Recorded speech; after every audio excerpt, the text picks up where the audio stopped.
Бях в Лили и ето какво си напазарувах. По принцип обичам повече DM, обаче в Лили има повече продукти и има повече намаления.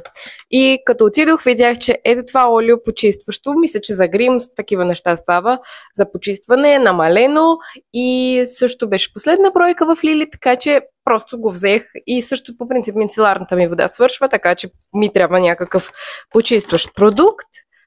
Също така си взех ето този коректор. По принцип си го използвам такъв. Иначе не ми харесват никакви други, нито този, но по принцип да, става, да кажем. И видях ето този душ гел с ананас. И просто нямаш как да не го взема, защото мирише много хубаво. И също до него, разбира се, стоеше скраб за тяло, също с ананас, така че също си го взех. И така, да, по принцип това е, което си взех, което ми трябваше. Както казах, обичам повече DM, но в Лили има повече намаление и повече разнообразие. А вие какво предпочитате, Лили или DM?